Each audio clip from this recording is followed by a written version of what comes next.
Hello बच्चों, आइए प्रश्न को देखते हैं। फलन f(x) बराबर में x बटा में 1 प्लस ये मापांक में x दे रखा है और इसके लिए चार विकल्प दे रखे हैं। पहले विकल्प में हमें बताना है कि सतत वर्धमान फलन है, दूसरे विकल्प में बोला है सतत ह्रासमान फलन है और तीसरे विकल्प में हमें बोला है ना वर्धमान है और ना ही ह्रासमान फलन है और डी विकल्प में हमें बोला है f(x) x बराबर 0 के अतिरिक्त अनअवकलित है, मतलब x बराबर 0 के अलावा सभी बिंदुओं पर अवकलित नहीं है, x बराबर 0 पर अवकलित है, ऐसा हमें बोला है।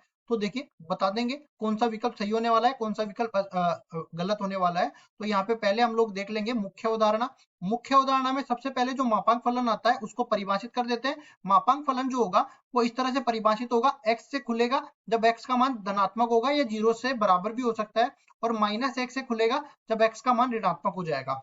उसके बाद में देखिए सतत फलन के लिए हम लोग जो है इसकी बाईं सीमा, दाईं सीमा और फलन का मान चेक कर लेंगे। देखिए कैसे चेक करेंगे, लिमिट यहाँ से h अग्रसर है 0 की तरफ और यहाँ पे ये बन जाएगा f(x + h). कौन से बिंदु पर देखना है, f(x) दे रखा है हमें, कोई भी फलन दे रखा है वो देख लेंगे हम लोग। और उसके बाद में देखो मान लो कोई भी बिंदु c पर देखना है हमें, तो यहाँ पे x का मान c पर देख लेंगे।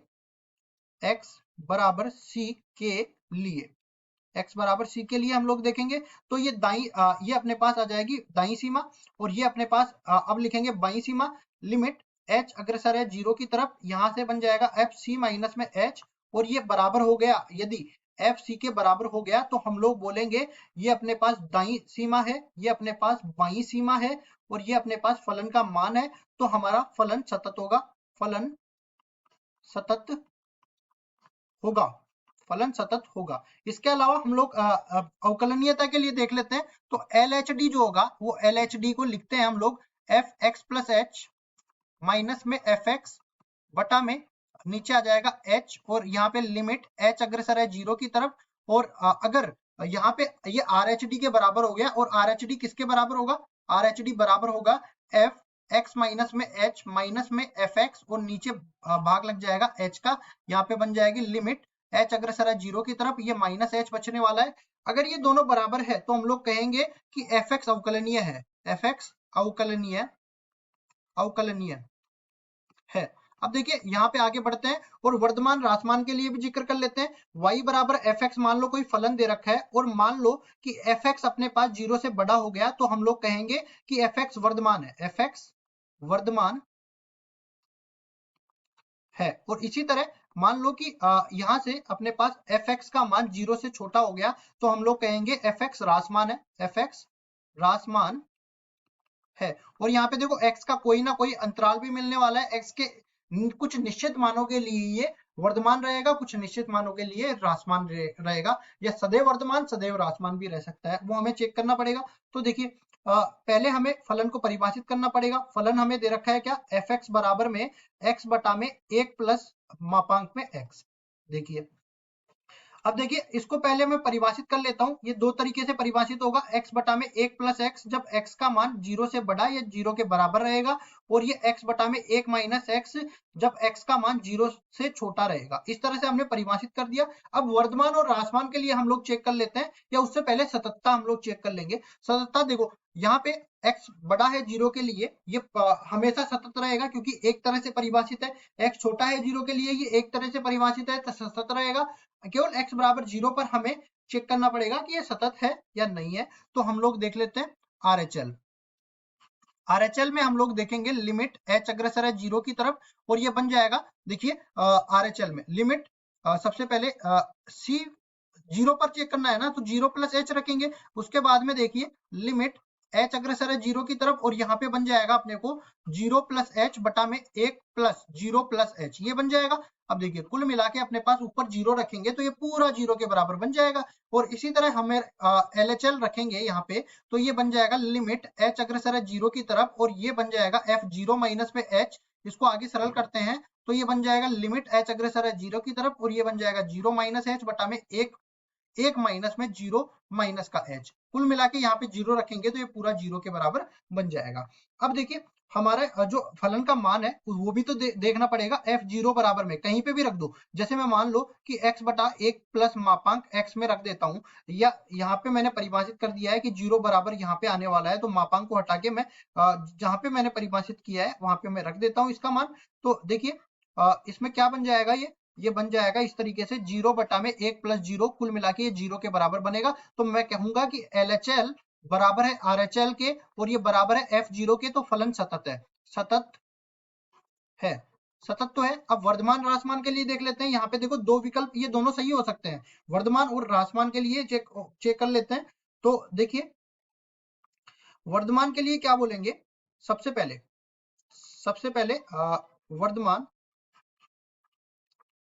व ह्रासमान के लिए लिख देंगे यहाँ पे ह्रासमान के। तो देखिए ये जो परिभाषा मैंने यहाँ पे बताई है, इसमें हम लोग f डैश x करके देख लेते हैं। पहले हम लोग x जब बड़ा है 0 के या बराबर है 0 के, तब अपने पास fx किसके बराबर दे रखा है, fx बटा में 1 प्लस x के बराबर दे रखा है। अब देखिए हम लोग f डैश x निकालते हैं, तो देखो अंश बटा हर से करते हैं, तो ये कैसे करेंगे, हर को इसी तरह रखेंगे, अंश का उकलन करेंगे, x का उकलन x के सापेक्ष 1 के बराबर हो गया, और फिर माइनस में घटा देंगे, अंश को इसी तरह रखेंगे और हर का उकलन कर देंगे, एक प्लस एक्स का उकलन 1 के बराबर हो जाएगा, और नीचे हर का भाग दे देंगे, जो कि x प्लस 1 इस पूरे का वर्ग हो जाएगा। ये कुल मिला के अपने पास 1 बटा में 1 प्लस एक्स इस पूरे का वर्ग बन जाएगा, जो कि हमेशा धनात्मक रहता है, ठीक है, ना कभी 0 के बराबर आता है। तो ये हमारे पास वर्धमान फलन हो गया, x बड़ा है 0 के तब fx वर्धमान होगा। अब देखिए दूसरा अंतराल भी हम लोग देख लेते हैं, जब x छोटा होगा 0 के, तो जब x छोटा होगा 0 के तब fx का मान किसके बराबर है, x बटा में 1 माइनस में x के बराबर है। अब देखिए यहाँ पे f डैश x निकाल लेंगे, 1 माइनस x को इसी तरह रखेंगे, x का उकलन एक x के सापेक्ष 1 के बराबर हो जाएगा, इसमें घटाएंगे तो x को इसी तरह रखेंगे, 1 माइनस x का उकलन x के सापेक्ष माइनस 1 के बराबर हो जाएगा, नीचे अपने पास 1 माइनस x इस पूरे का वर्ग हो जाएगा। ये इसको आगे सरल करते हैं तो 1 बटा में 1 माइनस x पूरे का वर्ग हो जाएगा। तो ये भी अपने पास 0 से बड़ा ही है, तो हम लोग कहेंगे कि जब अपने पास x का मान 0 से छोटा होगा तब भी अपने पास fx एक वर्धमान फलन होगा, वर्धमान फलन होगा। मतलब मैं कह सकता हूं कि fx सदैव वर्धमान होगा, सदैव वर्धमान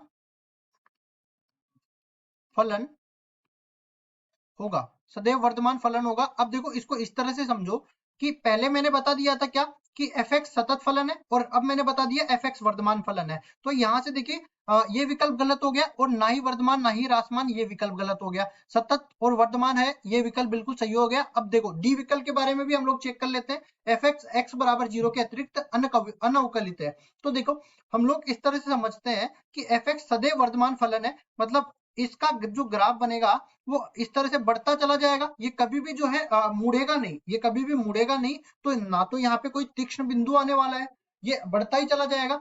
तो हम लोग कहेंगे कि fx कहीं भी अवकलन नहीं होगा, fx सदैव अवकलनीय होगा, सदैव अवकलनीय होगा। देखो क्योंकि एक तरीके से इस तरह से भी बोल सकते हैं कि fx की परिभाषा केवल x बराबर 0 पर बदल रही है, तो ऐसा हो सकता है कि x बराबर 0 पर ये अवकलनीय नहीं हो। तो यहाँ पे हम लोग चेक कर लेंगे, तो क्या करेंगे, देखिए यहाँ पे अगर मैं x बराबर 0 रखता हूँ ना, तो f डैश 0 का मान किसके बराबर आ जाता है, 1 के बराबर आ जाता है, और इसी तरह इसमें भी f डैश 0 का मान किसके बराबर आ जाता है, ये 1 के बराबर आ जाता है। तो ये तो अपने पास क्या आ गया, ये अपने पास आ गया लेफ्ट हैंड डेरिवेटिव LHD, और ये आ गया अपने पास राइट हैंड डेरिवेटिव, मतलब बाईं तरफ की सीमा और दाईं तरफ की सीमा, ये दोनों आप देख सकते हो ये 1 के बराबर है। तो यहाँ से भी आप परिभाषा से भी बता सकते हो कि LHD RHD एक दूसरे के बराबर है, तो x बराबर 0 पर भी वो अवकलनीय होगा, और x के हर मान पर fx अवकलनीय होगा, सदैव वर्धमान होगा और सतत होगा। तो ये विकल्प जो चौथा विकल्प है ये तो अपने आप ही गलत हो गया, तो सही विकल्प कौन सा हो गया, सतत वर्धमान फलन है, ये विकल्प बिल्कुल सही उत्तर हो जाएगा। आशा करता हूँ ये सवाल आपको समझ में आया होगा। धन्यवाद।